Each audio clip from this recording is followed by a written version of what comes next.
कोई सरकार नाम की चीज नहीं है। अगर मैं सच में कहूं तो हत्यारों ने यह सोच लिया है कि सरकार उनकी है, वो जो चाहे जब चाहे कर गुजरे। राज्य का इकबाल नहीं है, सरकार का इकबाल नहीं है।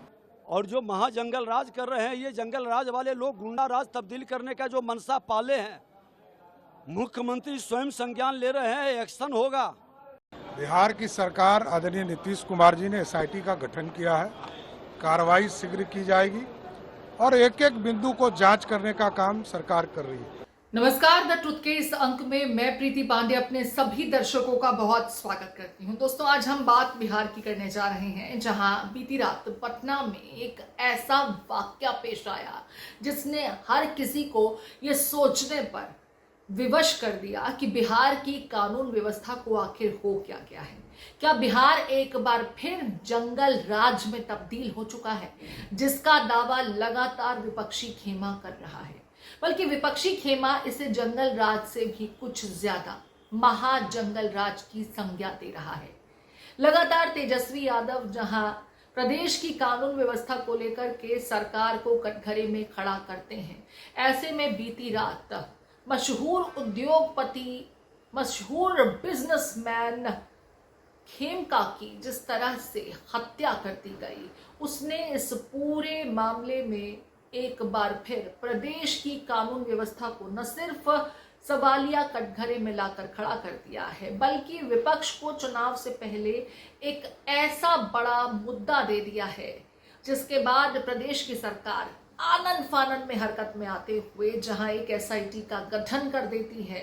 मामले की जांच के बड़े बड़े दावे किए जा रहे हैं, बावजूद इसके ये मामला इतनी जल्दी शांत होगा नजर नहीं आता।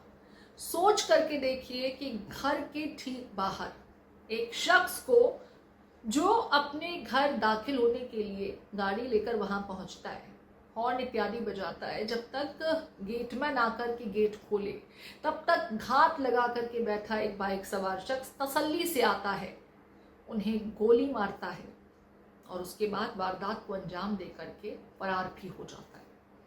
और ये सब कुछ कहाँ होता है? पटना के मशहूर गांधी मैदान के बिल्कुल निकट, उनके आवास के ठीक बाहर, जहां सीसीटीवी कैमरे इत्यादि भी इंस्टॉल्ड हैं। और सबसे ज्यादा हैरानी की बात यह है कि उनके घर के 500 मीटर की दूरी पर जहां एक तरफ पुलिस चौकी है, वहीं दूसरे 500 मीटर की दूरी पर डीएम का आवास भी मौजूद है। आप अंदाजा लगाइए कितना पॉश ये इलाका। लेकिन जिस तरीके से इस हत्याकांड को अंजाम दिया, उसने हर किसी को भौचक्का कर दिया। हालांकि कोई नया प्रकरण नहीं है जब बिहार में इस तरह की आपराधिक घटनाओं को अंजाम दिया जा रहा है। बीते दिनों में पटना में इस तरह की कई खबरें सामने आई जिसमें प्रदेश की कानून व्यवस्था पर गंभीर प्रश्न चिन्ह खड़े हुए। लेकिन हर बार डबल इंजन सरकार के तो फायदे गिना दिए जाते हैं। लोग कानून व्यवस्था के बारे में चिंतित तो हैं, लेकिन उसकी बात नहीं कर रहे। ये बात अलग है कि विपक्षी खेमा लगातार इस मुद्दे पर सवाल खड़े कर रहा है। पहले जरा आपको वो सीसीटीवी फुटेज दिखाते हैं जिसमें इस हत्याकांड की कुछ झलकियां कैद हुई हैं। देखिए, आप जो अपराधी तक मिल गए पकड़ कर 14 घंटा के बाद पुलिस यहाँ फोन उठाने रात भर लोग कॉल करता रहा। जैसा कि हम परिजनों से बात की, इन लोगों ने जो हमें बताया कि जब ये घटना घटी और उस घटना के बाद जो है सीनियर एसपी को लगाया गया, फोन नहीं उठा। इसके बाद डीएसपी को लगाया गया, फोन नहीं उठा।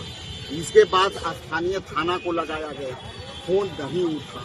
अंत में इन लोगों ने डीएम साहब को लगाया। डीएम साहब 2 कॉल के बाद उन्होंने उठा लिया। इन्होंने सारी विस्तार से परिजनों ने बताया कि सर, हम लगातार फोन कर रहे हैं, हमारे यहाँ ये डेड बॉडी गेट पर पड़ा हुआ है, हम अब तक पुलिस नहीं फोन उठा रही है, तो हमको जो है मदद चाहिए, सुरक्षा चाहिए। डीएम साहब ने क्या पहल किया, नहीं पहल किया, उस परिवार को नहीं पता और ना मुझे पता। लेकिन जब डीएम साहब के फोन तो गया होगा, और जब जाने के बाद स्थानीय थाना 3 घंटा बाद आती है, तो आप सोच सकते हैं कि डीएम का भी फोन नहीं उठा होगा। जब ये पीड़ित लोगों को फोन नहीं उठा, तो डीएम साहब को भी फोन नहीं उठा होगा। और यदि डीएम साहब को भी फोन उठता तो कोई जरूर न जरूर कोई आता। इसलिए ये जो व्यवस्था है, मैंने शुरू से कह रहा हूं कि ये नीतीश कुमार जी के जो शासन है, इकबाल है, वो जो है बीमार हो चुका है। और ये बीमारी के हालत में जो है सत्ता चलती है इकबाल से, और जब इकबाल खत्म हो जाता है तो अपराधी तांडव करते हैं। तो देखा आपने किस तरीके से मशहूर व्यवसायी गोपाल खेमका को उनके घर के ठीक बाहर चंद कदमों की दूरी पर अज्ञात हमलावर आकर के मौत के घाट उतार देता है। हालांकि ये पहला प्रकरण नहीं है जब खेमका के परिवार पर इस तरह का कातिलाना हमला हुआ हो। इससे पहले भी साल 2018 में कुछ इसी तर्ज पर उनके बेटे को भी मौत के घाट उतारा गया था। बहरहाल यहाँ प्रदेश की सरकार के इंस्ट्रक्शंस पर स्थानीय पुलिस ने आनन फानन में एक एसआईटी का गठन किया और इन्वेस्टिगेशन की बात की जा रही है। कहा जा रहा है कि जल्द ही दोषियों को पकड़ने के लिए कुछ बड़े कदम उठाए जाएंगे और नतीजे मिलेंगे। लेकिन विपक्षी खेमा यहाँ प्रदेश की कानून व्यवस्था पर लगातार हमले कर रहा है। जहां पप्पू यादव इस मामले को लेकर के एक मार्च निकालते नजर आए, वहीं महागठबंधन खेमे से कई चेहरे इस मुद्दे पर प्रदेश की सरकार की कानून व्यवस्था को लेकर के सवाल खड़े करते नजर आए। कुछ लोगों का कहना था कि नीतीश कुमार को अब तो इस्तीफा दे देना चाहिए। जहां अभी एक रोज पहले ही सीवान में जिस तरीके से 7 लोगों पर ताबड़तोड़ हमला किया गया, जिसमें 3 लोगों की मौत हो गई, वहीं अभी वो मामला शांत भी नहीं हुआ कि पटना में इस तरह का प्रकरण सामने आया। कई पॉलिटिकल रिएक्शंस हैं, जरा पहले सुनिए विपक्षी खेमा किस तरीके से मामले में आरोप लगा रहा है। तेजस्वी यादव ने ट्वीट करके ये सवाल पूछा कि इसे जंगल राज नहीं कहा जाएगा क्या, क्योंकि उनके राजद के शासनकाल में जब बिहार में कोई आपराधिक घटना होती थी तो बिहार को सीधे सीधे जंगल राज कहा जाता था। लेकिन अब प्रदेश में इतनी बड़ी बड़ी घटनाएं हो रही हैं, लेकिन किसी को ये जंगल राज नजर नहीं आता। राजद के खेमे से लेकर के विपक्षी खेमे, इनके कई चेहरों ने इस मामले को लेकर प्रतिक्रिया दी है। जरा एक एक करके आपको सुना देते हैं। क्या बीत रही होगी उस परिवार पे, खेमका जी के परिवार पे। कल सिवान, फिर देर रात ये घटना होती है। मतलब सरकार नाम की कोई चीज है। मैं तो अब यहां किसी से सवाल ही नहीं करूंगा। माननीय प्रधानमंत्री जी आप विदेश दौरे से लौट के आए, माननीय गृह मंत्री जी, ये हो क्या रहा है? कोई सरकार नाम की चीज नहीं है। अगर मैं सच में कहूं तो हत्यारों ने यह सोच लिया है कि सरकार उनकी है। वो जो चाहे जब चाहे कर गुजरे। राज्य का इकबाल नहीं है, सरकार का इकबाल नहीं है। जाके बताइए उन परिवारों को हम सरकार हैं। शर्म आनी चाहिए। क्या बना के रख दिया है बिहार को। ये गोपाल खेमका जी का जो कल जो हत्या उनकी हुई है, पिछले 2-2.5 वर्षों से जब मैं पैदल चल रहा हूं तो मैं ये कह रहा हूं कि लालू जी के राज में, जंगल राज में और नीतीश के राज में कोई फर्क नहीं है। फर्क बस इतना ही है कि लालू जी के राज में अपराधियों का तांडव था और नीतीश के राज में अधिकारियों का तांडव है। जनता की हालत जितनी बदहाली उस समय थी उतनी ही बदहाली आज भी है। जिस तरह का भ्रष्टाचार, जिस तरह का लॉ एंड ऑर्डर का सिचुएशन पहले था, आप देख रहे हैं कि पटना में इतने बड़े व्यापारी को सरेआम लोग आकर गोली मारकर चले जाते हैं और कोई उस पर कोई कार्रवाई नहीं। कल ही सिवान में 3 लोगों को गोली मार दी गई, उनको तलवार से मारने के बाद काट दिया और बाकी जो लोग बच गए उन पर गाड़ी चढ़ा दिया। ये तो रोज की बात है। और जो लॉ एंड ऑर्डर की स्थिति है वो दिनों दिन और खराब होगी, क्योंकि नीतीश कुमार का इकबाल खत्म हो गया है। जैसे लालू जी के राज में अपराधी जो था वो किसी से नहीं डरता था, उसी तरह नीतीश के राज में भी इनके जो अधिकारी हैं वो किसी से नहीं डरते हैं। उनको कोई चिंता नहीं है कि बिहार की जनता नीचे भुगत रही है, भुगते। लॉ एंड ऑर्डर हो, भ्रष्टाचार हो, अधिकारियों का राज है, जैसे मन है वैसे चला रहे हैं।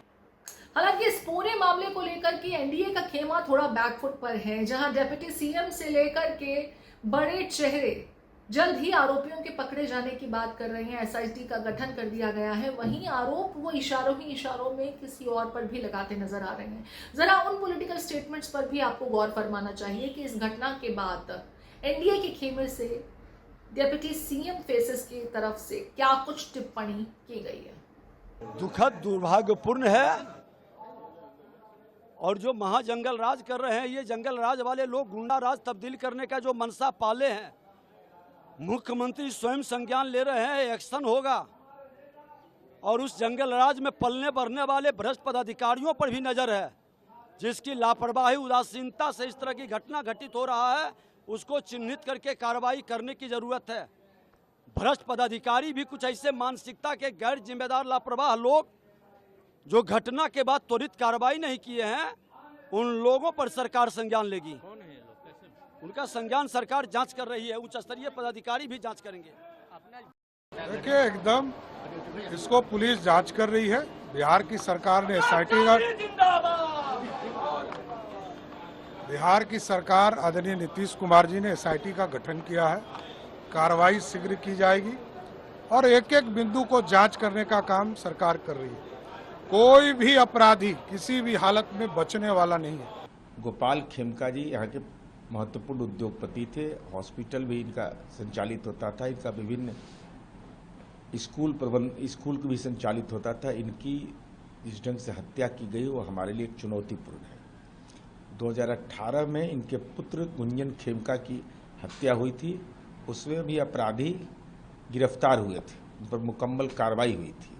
तो ये निश्चित रूप से हमारे लिए चुनौतीपूर्ण विषय है कि गांधी मैदान के बगल में जिस ढंग की आपराधिक वारदात को अंजाम दिया गया, पुलिस ने तत्काल इसमें एसआईटी गठित किया है सिटी एसपी सेंट्रल के नेतृत्व में, और हमारी उम्मीद है कि नतीजे भी बहुत जल्द आ जाएगा। नहीं, देखिए, ये चिंता तो है। इसके ऊपर मैं कोई इस सवाल को मैं छुपाने का या इस प्रश्न से भागने का प्रयास ना मैं करूंगा, ना हमारी सरकार को करना चाहिए। ये बहुत बड़ी चिंता का विषय है। अगर एक शहरी इलाके में इस तरीके से खुले आम इतनी बड़ी घटना को अंजाम दे दिया जाता है, जहां पे व्यवस्था सब अगल बगल है, थाना बगल में है, बड़े बड़े अधिकारी आसपास रहते हैं, अगर इतने पौष इलाके में अगर इस तरीके की घटना घट रही है तो ये बहुत अत्यंत गंभीर विषय है। मैं सरकार के भी मैं संपर्क में हूं, स्थानीय प्रशासन के भी मैं संपर्क में हूं। शाम तक तमाम जानकारी अपने संज्ञान में लेकर पुनः मैं इसके ऊपर अपनी बातों को रखूंगा, पर इस तरीके की घटना चिंता को बढ़ाने का कार्य करती है। चलिए, अब चलते चलते आपको पुलिस इस पूरे मामले पर क्या कुछ कह रही है। हालांकि एसआईटी का गठन कर दिया गया, देर सवेर आरोपी पकड़े जाएंगे, लेकिन जो इंसानी जान चली गई, क्या उसे लौटाया जा सकेगा? अब तो प्रदेश का एक आम व्यक्ति भी कहने लगा है कि जब पौष इलाके में इस तरह की घटना हो रही है तो आम लोगों का क्या ही होता होगा। सबसे ज्यादा परेशान करने वाली बात यह है कि गोपाल खेमका को कत्ल कर दिया गया। परिवार अस्पताल तक उन्हें लेकर पहुंच गया, जहां डॉक्टरों ने उन्हें मृत घोषित कर दिया, लेकिन चंद मीटर की दूरी पर मौजूद पुलिस थाने से कोई भी व्यक्ति मौके पर नहीं पहुंचा। परिवार वालों का आरोप है कि पुलिसकर्मी देर रात 1 बजे के बाद घटनास्थल पर पहुंचे। बहुत से एलिगेशंस लगाए जा रहे हैं परिवार की तरफ से, जरा उनसे भी आपको सुनना चाहिए। उसमें कहेंगे कि साहब ठीक है, अब जैसे लोग शंकाएं करते हैं, पुलिस पूछती है कि इनको कोई धमकी थी, इनका किसी से झगड़ा था, ये था वो था, इसकी जानकारी तो हम लोगों को है नहीं परिवार को। थाना पता नहीं, थाना सो रहा था कि क्या हो रहा था, उसको खबर क्यों नहीं है। बुलेट की आवाज़ उनको नहीं सुनाई दी, या अगल बगल से उनको क्यों, इनकी जो पुलिस की गश्ती जीप घूमती है उनको कोई खबर नहीं है। 1:33 पे गांधी मैदान थाना की पुलिस मेडिवर्सल पहुंची थी और 1:45-2 के आसपास में आपके टाउन डीएसपी जिनको कहते हैं या एसडीपीओ का बोर्ड लगा था वो आए थे, और उसके बाद 2:30 बजे के आसपास इस शहर की एसपी जो मैडम है वो आई थी, और हम लोगों ने वो सब आके ऐसे खड़े हो गए जैसे वो तमाशा देखने आए हैं, और हम लोगों ने ही उनको बताया कि साहब यहाँ पे ऑकरेंस हुआ है, यहाँ पे गोली गिरी हुई है, खोखा गिरा हुआ है, उसको देखिए। तब वो लोग ईटा से घेर घार करके उसके बाद वो लोग चले गए। हमारा पारिवारिक सदस्य के रूप में था, 40-45 साल से हमारा संबंध रहा। हमारी पत्नी, उनकी पत्नी, वो, हम, हमारा पूरा ससुराल परिवार, सब लोगों के साथ एक सौहार्द। हम लोग ऐसा व्यक्ति सिर्फ व्यवसाय के रूप में नहीं लिया जा सकता है, वो एक बड़ा समाज सेवी, कोई उसका दुश्मन होगा ये भी आश्चर्य लगता है। किन लोगों के कारण उनकी हत्या हुई है अपने आप में एक चिंता का विषय है, क्योंकि किसी से झगड़ा नहीं, हम लोगों से बातचीत करना, प्यार करना, लोगों को मदद ही करना, ऐसे व्यक्ति का यहाँ पर हत्या होना अपने आप में एक प्रश्न खड़ा होता है। ये बड़ी दुखद घटना है। पुलिस की पूरी टीम लगाई गई है, एसटीएफ की टीम लगाई गई है इसके उद्भेदन में, और हम लोग की अपेक्षा है कि शीघ्र ही उद्भेदन हो जाएगा। इसके पूर्व भी वर्ष 2018 में इनके पुत्र की हत्या हुई थी हाजीपुर इंडस्ट्रियल थाना क्षेत्र में। उसका उद्भेदन हुआ था, उसमें भी 4 अपराधियों पर आरोप पत्र समर्पित किया गया था। 1 साल के अंदर चार्जशीट समर्पित किया गया था।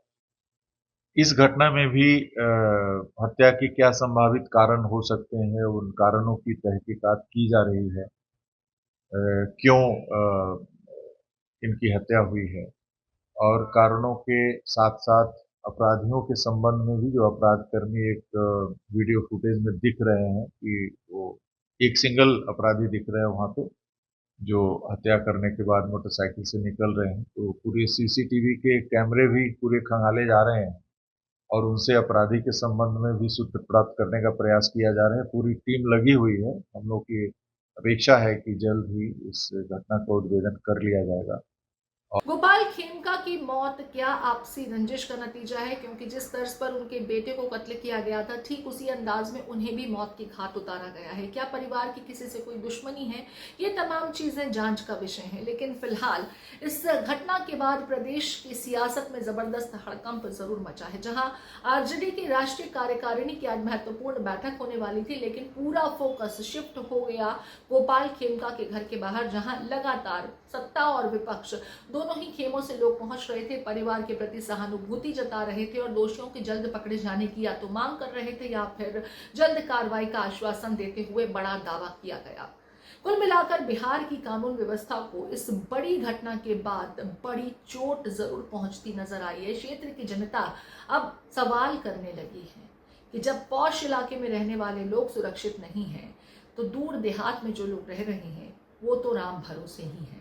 इस पूरे मुद्दे को लेकर, इस पूरे प्रकरण को लेकर के आपकी क्या राय है? आप क्या सोचते हैं? आपके कमेंट्स का हमें इंतजार रहेगा।